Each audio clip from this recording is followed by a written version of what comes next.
Assalamu alaikum wa rahmatullahi wa barakatuh. Welcome to my daily Arabic vocabularies. I am Mudaris Sulaiman Ali.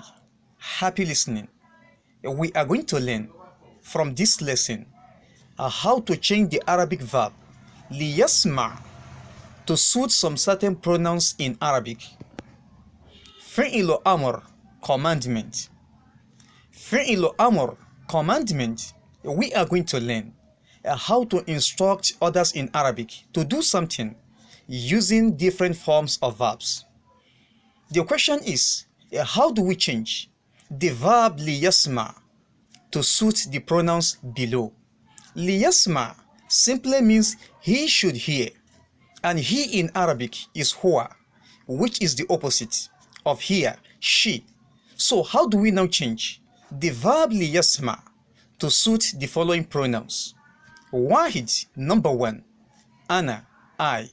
So how do we change the verb liyasma to suit ana? All you need to do is to detach ya'un and attach hamza. The verb liyasma will now become li'asma, which means I should hear. Ithnan, number two, nahnu, we. So how do we change the verb liyasma to suit nahnu? All you need to do is to detach ya'un and attach nunun. The verb liyasma will now become linasma, which means we should hear.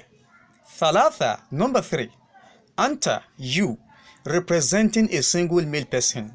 So how do we now change the verb liyasma to suit anta? All you need to do is to detach lamun and ya'un, and we are going to be left with sinun carrying sukun. There is no way one can read a letter carrying sukun. We must do something to make it pronounceable. So what do? We go and borrow alifun. The question is, what kind of vowel sound are we going to read the alifun with? So the kind of vowel sound we are going to read the alifun with is determined by the vowel sound of the third letter. Alifun is the first letter, sinun is the second letter, and mimun is the third letter, and mimun is carrying fataha. What is the opposite of fataha? It is kasra. So we are going to read the borrowed alif with kasra. So the verb liyasma will now become isma, which means hear. Isma doesn't mean listen. Listen in Arabic is istami. Istami ilayya, ya ahi. Istami ilayya, listen to me, ya ahi, my brother. If you are talking to a single female person, you say istami ilayya ya ukhti. Istami ilayya ya ukhti, listen to me, my sister. So istama'a means to listen, while sami'a means to hear. Arba, number four, anti, you, representing a single female person. So how do we change the verb liyasma to suit anti? The same principle is applicable. However, we are going to attach ya'un to the last letter. Remember, once ya'un is attached, the letter before it must take kasra, as we know that ya'un is the mother of kasra in Arabic. Wherever you see ya'un, the letter before it must take kasra. It is a must. So the verb liyasma will now become isma'i. Isma'i, which means hear, talking to a single female person. Khamsa, number five, here, she. So how do we change the verb liyasma to suit here? All you need to do is to replace ya'un with ta'un. So the verb liyasma will now become litasma, which means she should hear. Remember, we use ta'un to talk about a single female person, and ya'un to talk about a single male person. Talking about them does not mean talking to them directly. La'allaka fahimt? I hope you understand. MashaAllah. Udrus, learn. Walahis, and observe at the same time. Udrus, study. Walahis, and observe at the same time. Mufradun, singular. Muthanna, dual. Jamu, plural. Mufradun, singular. This is a word in Arabic that means only one. Muthanna, dual. This is a word in Arabic that means only two. Jamu, plural. This is a word in Arabic that means more than two. A plurality in Arabic starts from 3 upward, unlike English where it starts from 2 upward. Then we talk about muzakkar, masculine. Mudhakkarun, masculine. This is a word in Arabic that represents a male person or a male object. Just like the verb isma can only be used to talk to a single male person to hear. So if they are two, all you need to do is to attach alifun to the last letter. Remember, once alifun is attached, the letter before it must take fataha. As we know that alifun is the mother of fataha in Arabic, so the verb isma will now become isma'a, which means hear. So how many of them are you asking to hear? 2. Male or female? Male.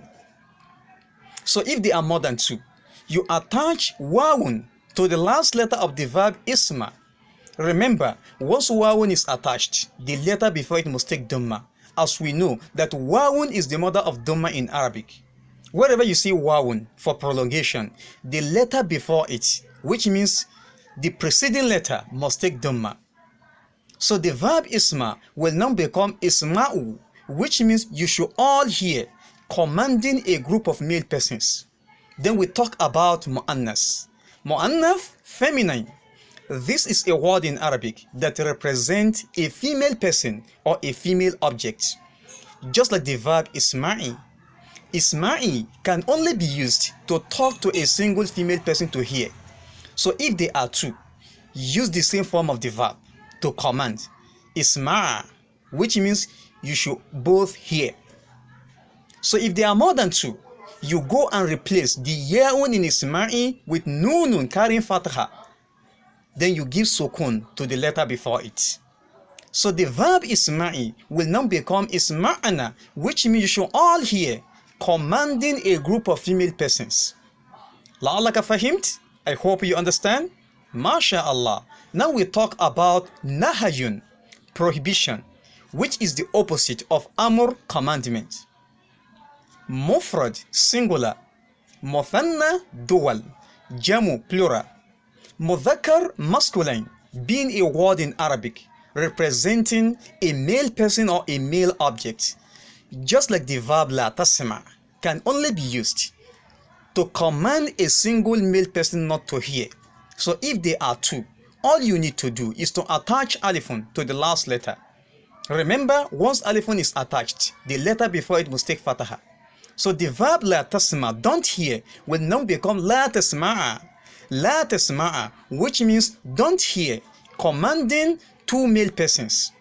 So if there are more than 2, you attach wawun to the last letter. Remember, once wawun is attached, the letter before it must take dhamma. As we know that wawun is the mother of dhamma in Arabic. So the verb la tasma will now become la tasma'u, which means you should not hear, commanding a group of male persons not to hear. Then we talk about mu'annas, feminine, being a word in Arabic that represents a female person or a female object. Just like the verb la tasma'i. La tasma'i can only be used to command a single female person not to hear. So if they are 2, you use the same form of the verb la tasma'a, don't hear, talking to 2 female persons. So if they are more than 2, you go and replace ya'un in la tasma'i with nunun carrying fataha. Not only that, then you give sukun to the letter before it. So the verb la tasma'i will now become la tasma'ana, you should not hear, commanding a group of female persons not to hear. La'allaka fahimt? I hope you understand. MashaAllah. Al-istimal, now the usage. Wahid, number 1. ليسمع عثمان الأخبار من المذياع. ليسمع عثمان الأخبار. Usman should hear the news من المذياع, from the radio. Remember, mina is an agent of kasra. It must give kasra to the last letter of the word appearing after it in Arabic, as we have it in min al-midhiya'i. Min al-midhiya'i. Not a or u, rather a. Ithnan, number 2. لتسمع زينب الإعلان من التلفاز. لتسمع زينب الإعلان. Zainab should hear the announcement من التلفاز, from television. ثلاثة. Number 3. لأسمع نصيحة معلمي. لأسمع نصيحة معلمي. لأسمع, I should hear. نصيحة, the advice. معلمي, of my teacher. 4. Number 4. لنسمع نصيحة المعلم. لنسمع, we should hear. We should hear. نصيحة المعلم, the advice of the teacher. لنسمع, we should hear. نصيحة المعلم, the advice of the teacher. 5. Number 5. اسمع ما أقول يا أخي. اسمع ما أقول. اسمع, hear, ما أقول, what I am saying. يا أخي, my brother. 6. Number 6.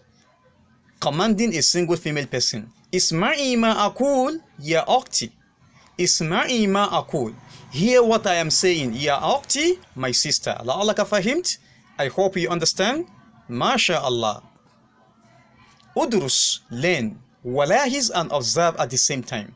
Now we talk about the comparison between commandment, amr, and prohibition, nahayun in Arabic. Amrun and nahayun. Wahid, number 1. Huwa, he. Liyasma, he should hear. La yasma, he should not hear. Ithnan, number 2. Litasma, she should hear. La tasma, she should not hear. Remember, the ainun in la tasma must carry sukun, and the ainun in la yasma must carry sukun, not dhamma. Thalatha, number 3. Ana, I. La asma, I should hear. La asma, I should not hear. Arba'a, number 4. Nahanu, we. Linasma, we should hear.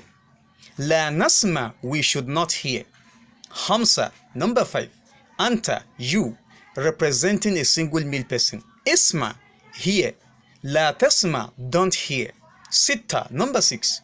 Anti, you, representing a single female person. Isma'i, hear. La tasma'i, don't hear. Sab'a, number 7. Antum, all of you, referring to a group of male persons. Isma'u, you should all hear. La tasma'u, don't hear. A commanding a group of male persons not to hear. So you may ask me, the alifun written after the wa, why is it there? What is it for? The alifun is only telling you that wawun is not part of the verb. Rather, the wawun is an extra letter. I repeat, the alifun is only telling you that the wawun written before me is not part of the verb. Rather, it is an extra letter. Thamania, number 8. Antunna, all of you, referring to a group of female persons. Isma'ana, you should all hear. La tasma'ana, don't hear. Talking to a group of female persons. La'allaka fahimt? I hope you understand. MashaAllah. Subhanakallahumma wa bihamdik. Ashhadu an la ilaha illa ant. أستغفرك وأتوب إليك. مع السلامة وإلى اللقاء آخر.